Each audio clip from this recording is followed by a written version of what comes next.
कल तक हमने पढ़ा था ब्लॉक्स ऑफ पीरियोडिक टेबल। आज हमने स्टार्ट करना है मेटल्स, नॉन मेटल्स एंड मेटलाइट्स।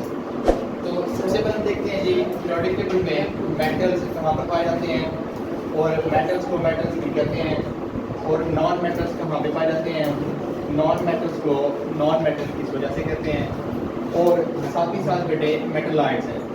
तो मेटलाइट्स को मेटलाइट्स क्यों कहते हैं, अंडरस्टैंड। तो याद रहे बेटा जो मेटल्स होते हैं ना वो आपके लेफ्ट साइड पीरियोडिक टेबल की लेफ्ट साइड पे एस ब्लॉक में क्या पाए जाते हैं बेटे, मेटल्स पाए जाते हैं। क्या पाए जाते हैं जी, मेटल्स पाए जाते हैं।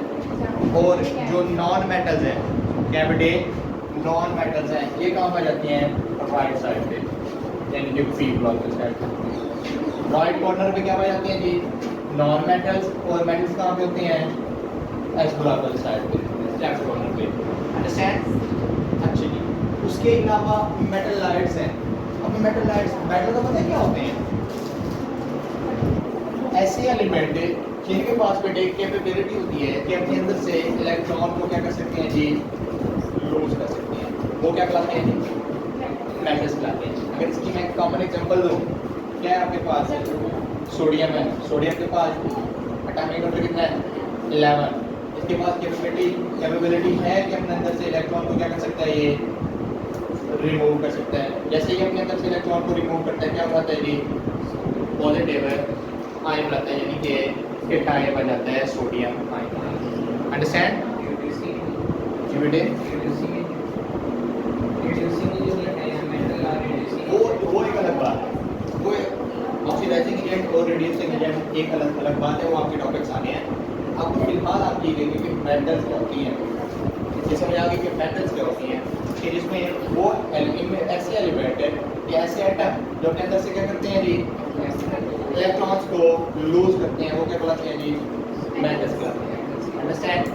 लाइक अगर हम बात करें नॉन मेटल्स की, नॉन मेटल में क्या होता है कि ऐसे एलिमेंट जो अपने अंदर इलेक्ट्रॉन को क्या करते हैं जी, गेन करते हैं, तो उन्हें हम क्या नाम देते हैं, नॉन मेटल्स। अब नॉन मेटल्स इसकी कोई एग्जांपल है, ये कोई क्लोरीन को देख लो, अपने अंदर क्या करती है जी, हेलोजन्स है, इलेक्ट्रॉन को ऐड करते हैं, क्या बन जाती हैं, नेगेटिव आयन बन जाते हैं। तो ये क्या कहलाती है जी, नॉन मेटल्स। अंडरस्टैंड। अच्छा जी, उसके बाद ये मेटलाइट्स आ जाता है। अब मेटलाइट्स क्या है, चंद एक एलिमेंट ऐसे हैं जिनके अंदर मेटल्स की भी खसूसियात होती हैं और नॉन मेटल्स की भी खसूसियात होती हैं। क्या होती हैं जी, मेटल्स की भी खसूसियात होती हैं और नॉन मेटल्स की भी खसूसियात होती हैं। तो वो क्या कहलाती हैं, मेटलाइट्स कहलाती हैं। क्या कहलाती हैं, मेटलाइट्स। अब मेटलाइट्स की डेफिनेशन आप कैसे कर सकते हो, the elements having both other properties, इसकी बेटे वो मेटल्स की भी प्रॉपर्टीज रखती हैं और नॉन मेटल्स की भी प्रॉपर्टीज रखती हैं। वो वाले एलिमेंट क्या कहलाते हैं जी, हाँ जी, लूज भी कर सकते हैं और गेन भी कर सकते हैं, वो क्या कहलाते हैं जी, मेटलाइट्स कहते हैं। ठीक है। अब आपके पीरियोडिक टेबल में मेटलाइट्स कहाँ पे होती हैं, ये आपका third A group, fourth A group, fifth A group, ये क्या है जी, आपका मेटलाइट्स हैं। क्या है जी, ये मेटलाइट्स हैं। कौन कौन से मेटलाइट्स हैं, third A group, third A group के जितने एलिमेंट्स हैं ये क्या हैं, मेटलाइट्स हैं। फोर्थ ए ग्रुप के ये क्या हैं, मेटलाइट्स हैं। फिफ्थ ए ग्रुप के ये क्या है जी, मेटलाइट्स हैं। अंडरस्टैंड। अब इनके पास कैपेसिटी होती है कि भाई ये इलेक्ट्रॉन को लूज भी कर सकते हैं और इलेक्ट्रॉन को ये गेन भी कर सकते हैं। अंडरस्टैंड। बस ये तीन बातें हैं जी, मेटल्स, नॉन मेटल्स और मेटलाइट्स। जनरल कंसेप्ट अपने ध्यान में रखना है। आगे चलें। तो नेक्स्ट बेटे रेस कर दूं। नेक्स्ट बेटे हमारे पास आता है periodic trend in the periodic table. क्या होता है जी,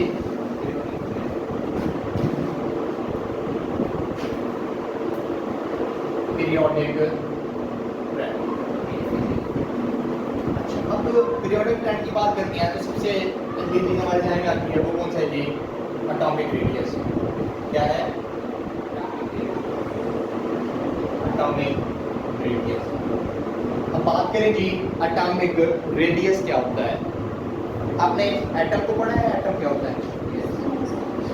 एटम क्या होता है बेटे? ये मोनी, ठीक है, टॉम मनी कैट, अंडरस्टैंड? ये money cat and Tom money cat. तो इसका लिटरली मीनिंग क्या होगा कि ऐसा छोटे से छोटा जर्रा या स्मॉलेस्ट पार्टिकल, या इस चीज को हम ये कहें कि smallest indivisible particle, that is called matter. क्या बेटे? स्मॉलेस्ट इंडिविजिबल पार्टिकल, कि ऐसा छोटे से छोटा जर्रा बेटे जिसकी फर्दर तकसीम ना हो सके। फर्दर क्या ना हो सके बेटे? तकसीम ना हो सके, उसे हम क्या नाम देते हैं जी? एटम का नाम देते हैं। अगर हम एटम की बात कर ही रहे हैं तो इतना ये स्मॉलेस्ट पार्टिकल होता है बेटे, वो कहते हैं एक फुल स्टॉप है, एक फुल स्टॉप है, इसमें कम बेश 2 मिलियंस ऑफ एटम अकोमोडेट हो सकते हैं। इतना स्मॉल साइज है ना एटम का बेटे, उसमें क्या है, एक फुल स्टॉप में कम बेश 2 मिलियंस ऑफ एटम समा सकते हैं। अब इस चीज से आप लोग अंदाजा लगा लें कि वही एटम का साइज कितना स्मॉल होगा। अंडरस्टैंड? अच्छा जी बेटे, नेक्स्ट हमने क्या पढ़ना है? एटॉमिक रेडियस पढ़ना है। एटम का पता चल गया क्या होता है?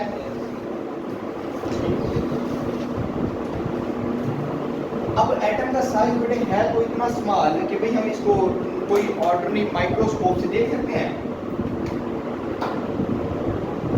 माइक्रोस्कोप यूज करके हम देख सकते हैं? नहीं देख सकते बेटे। क्या नहीं कर सकते? नहीं देख सकते। तो क्या किया बेटे, सिर्फ एक अल्टरनेटिव वे यहाँ पर इस्तेमाल किए गए कि भाई हमें एटम के साइज का पता नहीं है, तो इसके साइज का पता हम कैसे लगा सकते हैं? तो एक टेक्निक आई, वही टेक्निक क्या कहलाती है? Atomic radius. कि भाई अगर हम एटम के रेडियस का पता चल जाए हमें, तब हमें क्या हो सकता है जी? एटम के साइज का पता लग सकता है। अंडरस्टैंड? अब वो क्या है जी? रेडियस किसे कहते हैं? फर्स्ट के लिए आपके पास क्या है? एटम। ये क्या है जी? न्यूक्लियस। अब न्यूक्लियस से लेके ना ये आउटर मोस्ट शेल तक का फासला क्या कहलाता है जी? रेडियस कहलाता है। ये क्या कहलाता है जी? रेडियस कहलाता है। ठीक हो गया? अच्छा, अभी किसी एटम की बात कर रहे हैं ना, तो एटम के अंदर क्या कहेंगे आप? न्यूक्लियस से लेके आउटर मोस्ट शेल तक का फासला क्या कहलाता है जी? एटॉमिक रेडियस कहलाता है। अंडरस्टैंड बच्चे? क्या कहलाता है ये? Atomic radius. अच्छा, अब यहाँ पर एक और टर्म आती है रेडियस के साथ साथ डायमीटर। डायमीटर का मतलब भी क्या होता है? ये रेडियस क्या होता है? न्यूक्लियस से लेके आउटर मोस्ट तक। अगर ये टोटल इसको कर दिया जाए, ये भी रेडियस है, यहाँ से लेके यहाँ तक ये भी क्या है? रेडियस है। ये टोटल क्या होता है जी? डायमीटर होता है। ठीक है? दायरे का माप नहीं होता, दायरे का पूरा।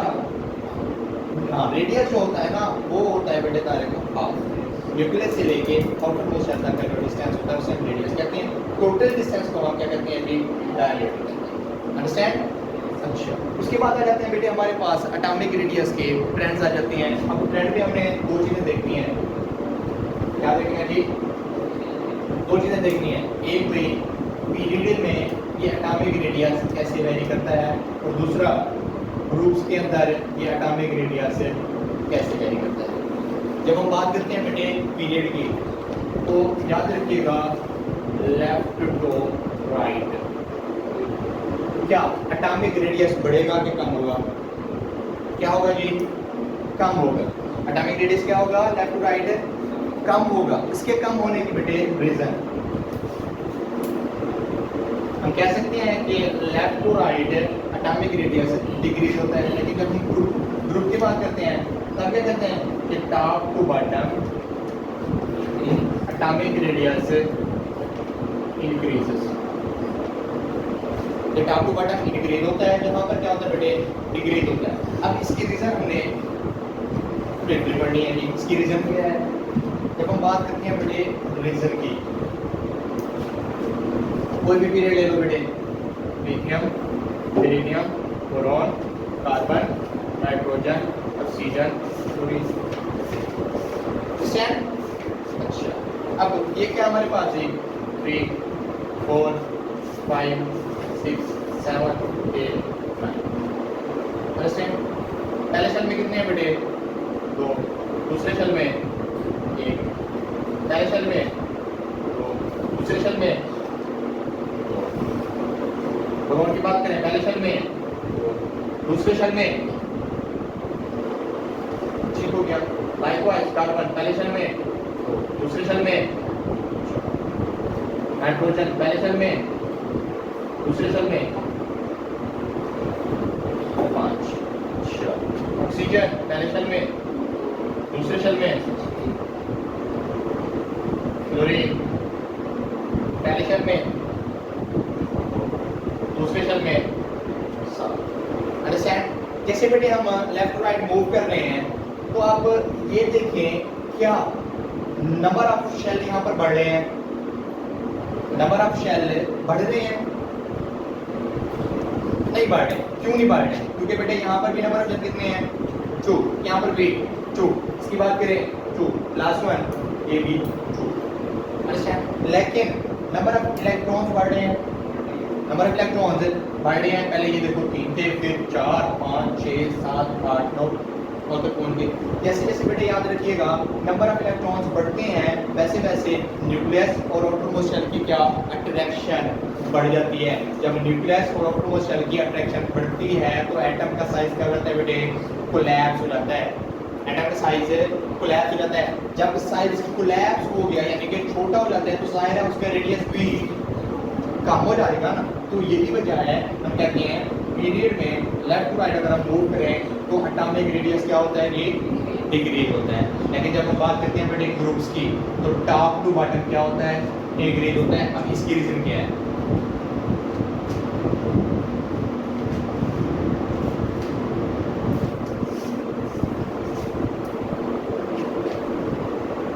क्या है आपके पास बेटे hydrogen, lithium, sodium, potassium, rubidium, caesium. Hydrogen का एटॉमिक नंबर 1, लिथियम का 3, सोडियम का 11, पोटेशियम का 19, यहाँ तक ये कर लो। अच्छा बेटे अब बात आ जाती है कि हाइड्रोजन में कितने एटॉमिक नंबर 1, पहले शेल में कितना आएंगे इलेक्ट्रॉन 1 क्या रहेंगे खत्म। अच्छा लिथियम की बात करें पहले शेल में 2, दूसरे में 1 3।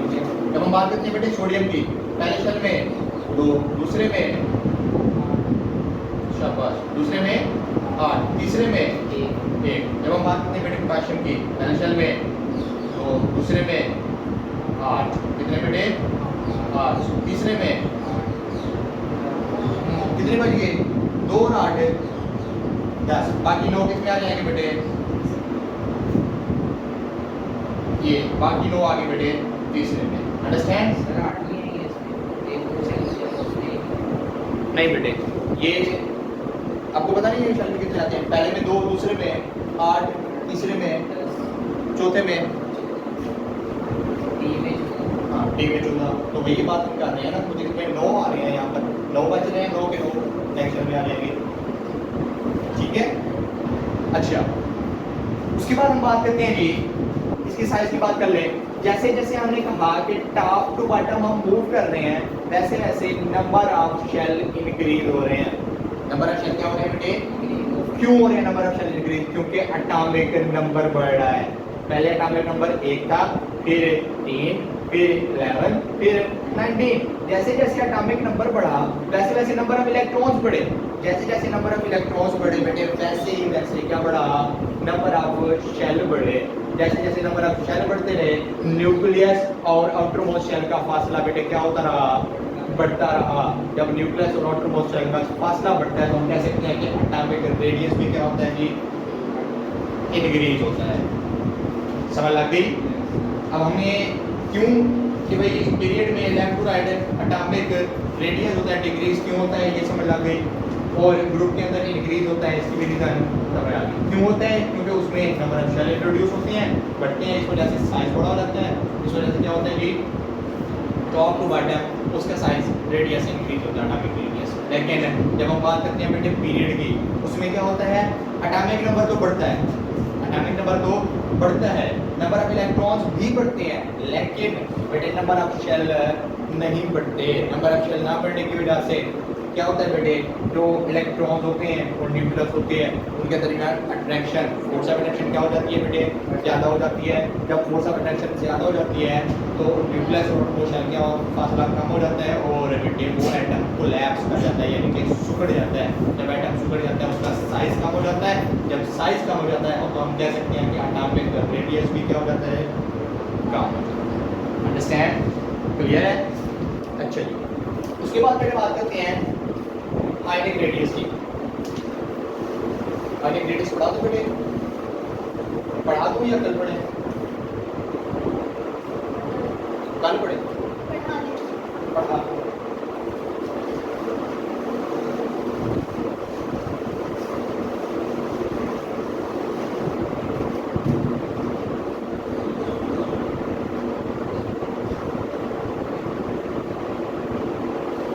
अच्छा बेटे, अब बात करते हैं जी आयनिक रेडियस की। एटम को तो आपने बता दिया कि स्मॉलेस्ट इंडिविजिबल पार्टिकल, ठीक हो गया। अब आयन का पता क्या होता है, आयन कैसे बनता है? जब बेटे किसी भी न्यूट्रल एटम में से, क्या जी, किसी भी न्यूट्रल एटम में से आपने अगर इलेक्ट्रॉन को लूज किया, क्या किया, लूज किया, या इलेक्ट्रॉन को क्या करते हैं जी, गेन करते हैं, तो क्या बनता है, आयन बनता है। क्या बनता है जी, आयन बनता है। अब आयन दो तरह के हो सकते हैं, कितने तरह के, दो तरह के। जब बेटे याद रखिएगा इलेक्ट्रॉन लूज होते हैं किसी भी एटम में से तो वो क्या बनाते हैं, पॉजिटिव आयन। क्या बनाते हैं जी, पॉजिटिव आयन बनाते हैं। लेकिन जब बेटे किसी भी एटम के अंदर इलेक्ट्रॉन गेन होते हैं, कोई भी एटम अपने अंदर इलेक्ट्रॉन को गेन करता है तो वो क्या बनाता है जी, नेगेटिव आयन। अंडरस्टैंड? अच्छा जी, अब हम बात कर रहे हैं जी पॉजिटिव आयन हो गया, नेगेटिव आयन हो गया। अब दूसरी बात ये है कि पॉजिटिव आयन को हम क्या नाम दे सकते हैं, केटाइन। क्या नाम दे सकते हैं जी, केटाइन। और जो नेगेटिव आयन है उनको हम क्या नाम देते हैं, एनाइन। अंडरस्टैंड? अब यहाँ पर एक बात आ जाती है, एक शॉर्ट क्वेश्चन आता है, why size of cation is always smaller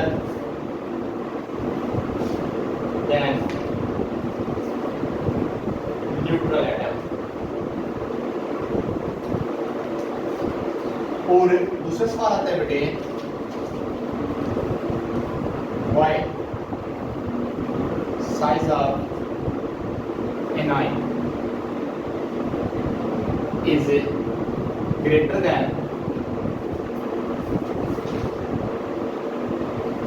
neutral atom।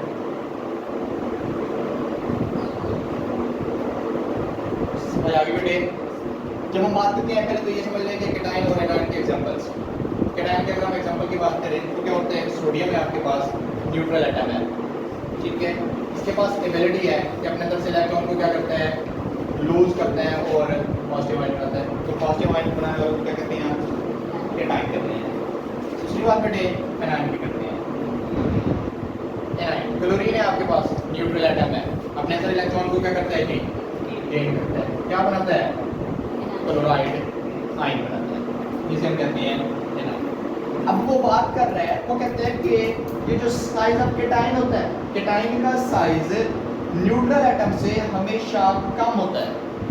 Cation का साइज न्यूट्रल एटम से हमेशा क्या होता है बेटे, कम होता है। जबकि हम अगर एनाइन को देखें तो जो एनाइन का साइज है ना वो न्यूट्रल एटम से हमेशा ज़्यादा होता है, यानी कि ये कम होता है, ये ज़्यादा होता है। ऐसा क्यों? तो बेटे ये देखिए आपके पास क्या है, sodium, atomic number 11, electronic configuration करो, पहले सेल में 2, दूसरे में दूसरे में 8, तीसरे में 1। अब मैंने कहा क्या कहा कि न्यूट्रल एटम के पास एबिलिटी होती है कि वो अपने अंदर से इलेक्ट्रॉन को क्या करता है। अब जब ये बेटे सोडियम अपने अंदर से इलेक्ट्रॉन को रिमूव करेगा, इलेक्ट्रॉन को लूज करेगा, तो ये वाला शेल क्या हो जाएगा, खत्म। अब नंबर ऑफ शेल क्या हो गए, साइज क्या हो गया, कम हो गया ना। यही वजह है, पहले अगर हम न्यूट्रल एटम को देखें तब कितना था, उसके कितना साइज था, लेकिन जब हमने उसका केटाइन बनाया यानी कि पॉजिटिव आयन बनाया तो उसके अंदर से क्या हुआ, एक इलेक्ट्रॉन रिमूव हुआ और एक शेल में क्या हो गया, रिमूव हो गया। उस शेल के रिमूव होने की वजह से बेटे इलेक्ट्रॉन के रिमूव होने की वजह से उसका साइज क्या हो गया, कि कम हो गया। यही वजह है कि हम कहते हैं कि size of cation is always smaller than the neutral atom. ठीक है, अगर हम न्यूमेरिकली बात करें तो जो न्यूट्रल एटम है ना सोडियम का, इसका साइज होता है 157 पिकोमीटर। कितना होता है, 57 पिकोमीटर। लेकिन जो सोडियम का केटाइन होता है उसका साइज होता है 97 पिकोमीटर। कितना बेटे, 97 पिकोमीटर। अंडरस्टैंड। अच्छा, उसके बाद हम बात करते हैं जी एनाइन की। अब हमने क्या कहा, एनाइन ऐसे न्यूट्रल एटम जो अपने अंदर इलेक्ट्रॉन को गेन करते हैं उन्हें हम क्या नाम देते हैं जी, एनाइन का नाम देते हैं। फर्स्ट क्या, क्लोरीन का क्लोरीन का एटॉमिक नंबर 17 है। ठीक है, तो पहले शेल में 2, दूसरे शेल में, तीसरे शेल में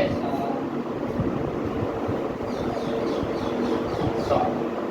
अच्छा, अब क्लोरीन ने क्या करना है जी, अपने अंदर ये जो आउटर मोस्ट शेल है ना, इसके आउटर मोस्ट शेल में अपना उसका क्या करना होता है, कंप्लीट करना है। तो आउटर मोस्ट शेल को कंप्लीट करने के लिए उसे क्या है बेटे, इलेक्ट्रॉन की जरूरत है। अब जब वो शेल कंप्लीट करेगा तो किसी दूसरे एटम को कहेगा कि मुझे एक इलेक्ट्रॉन दे दो, मैंने क्या करना है, अपना आउटर मोस्ट शेल कंप्लीट करना है, मैंने स्टेबल होना है। अंडरस्टैंड। जब ये बेटे किसी दूसरे एटम से कोई इलेक्ट्रॉन लेगा तो वो क्या होगा बेटे, वो इधर, यानी कि गेन ऑफ इलेक्ट्रॉन हो रहा है। जैसे जैसे बेटे हम कह रहे हैं कि क्लोरीन के बाद फ्लोरीन पे चले जाए ना, तो अपने अंदर क्या करते हैं, इलेक्ट्रॉन को ऐड करते हैं। जैसे जैसे वो इलेक्ट्रॉन को ऐड करते जाएंगे वैसे वैसे नंबर ऑफ शेल बढ़ते जाएंगे। नंबर ऑफ शेल क्या होते जाएंगे बेटे, बढ़ते जाएंगे। जैसे जैसे नंबर ऑफ शेल बढ़ते हैं हम कहते हैं कि इनका साइज भी क्या होता जाता है, बढ़ता जाता है। यही वजह है कि हम कहते हैं कि एनाइन का जो साइज है वो हमेशा न्यूट्रल एटम से क्या होता है बेटे, ज़्यादा होता है। अंडरस्टैंड। इसको अगर हम न्यूमेरिकल देखें तो क्या होता है, जो क्लोरीन है इसका न्यूट्रल एटम का साइज कितना है, 72 पिकोमीटर। कितना होता है, 72 पिकोमीटर। लेकिन जब हम बात करते हैं जी क्लोरीन के इसकी एनाइन की, तो वो कितना है, 132 है, कहीं पर है 133 पिकोमीटर। अंडरस्टैंड। ये आ गया किसका, एनाइन की बात। इसका क्लोरीन की जगह फ्लोरीन का लिखा होगा, नो इशू बेटे, नो इशू। ये एक्सपेक्टेड है, एक्सपेक्टेड ये कैलकुलेशन है ना न्यूमेरिकल, ये 72 पिकोमीटर और 133 पिकोमीटर। और कहते हैं कि वैसे तो फ्लोरीन के लिए यूज होती है, लेकिन ये एक्सपेक्टेड है। हम सिर्फ जस्ट एग्जांपल देने के लिए आपको ये बता रहे हैं कि भाई क्लोरीन भी क्या बनाता है, अपने अंदर इलेक्ट्रॉन ऐड करता है, तो क्या बनाता है जी, एनाइन बनाता है। अंडरस्टैंड। तो जैसे एनाइन जैसे बनता है वो क्या हो रहा है, वो अपने अंदर इलेक्ट्रॉन को एडिशन कर रहे हैं। इलेक्ट्रॉन के एडिशन की वजह से क्या होती है, नंबर ऑफ शेल बढ़ते जाते हैं। जैसे जैसे नंबर ऑफ शेल बेटे बढ़ते जाते हैं वैसे वैसे उनका साइज भी क्या होता जाता है, बढ़ता जाता है। अंडरस्टैंड, क्लियर है। आखिरी बात बेटे, इस पे भी हमने किसकी बात करनी है, लास्ट पे ट्रेंड की बात करनी है। पीरियड में और ग्रुप में ये कैसे वैरी करते हैं। अगर हम बात करें बेटे पीरियड की, तो उसमें क्या होता है, लाइकवाइज वही बात है जो पीछे हमने किसकी की है, एटॉमिक रेडियस की। किसकी की है बेटे, एटॉमिक रेडियस की। कि पीरियड के अंदर क्या होते हैं, डिग्रीज होते हैं, और ग्रुप के अंदर क्या होते हैं जी, इंक्रीज होते हैं। अंडरस्टैंड। अब इस पर आप कंफ्यूज ना हो, अब इसकी जगह आप फ्लोरीन लिख सकते हैं इजीली। ये देखो, ये फ्लोरीन आ गया, सेम की सेम चीज ही है, ये फ्लोरीन है। लेकिन इसका एटॉमिक नंबर कितना हो जाएगा, 19 हो जाएगा। ठीक है, अब कितने, 2 4 6 8 और 1 और आ जाएगा। अब इसमें कितने अकोमोडेट कर सकते हैं, 10 इलेक्ट्रॉन अकोमोडेट कर सकते हैं इसके आउटर मोस्ट शेल में। ठीक है, तो इस वजह से ये 9 है पड़े ऑलरेडी, तो ये क्या करेगा, ये किसी दूसरे आइटम से लेगा अपना शेल क्या करने के लिए बेटे, कंप्लीट करने के लिए, ठीक है। और ये जो एक्सपेक्टेड है ये फ्लोरीन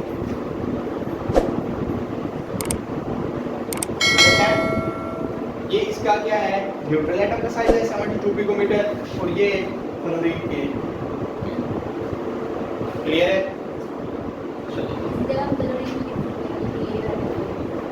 नहीं ये बेटर है, वो पूछे क्यों, क्योंकि इसके क्या है 19 है, एटॉमिक नंबर क्या है 19 है। थर्ड शेल है, थर्ड शेल को कंप्लीट करने के लिए कितना अकोमोडेट कर सकते हैं थर्ड शेल में 10 इलेक्ट्रॉन अकोमोडेट कर सकते हैं, लेकिन हमारे पास कितनी है 9 है। पहले में 2 दूसरे में 8 कितने हो गए 10, कितने रिमेनिंग 9, वो 9 किस शेल में आ जाते हैं थर्ड शेल में, लेकिन हमें कितने चाहिए उसको कंप्लीट करने के लिए एक चाहिए ना, क्योंकि 10 अकोमोडेट हो सकते हैं, तो वो एक किससे लेगा किसी दूसरे एटम से।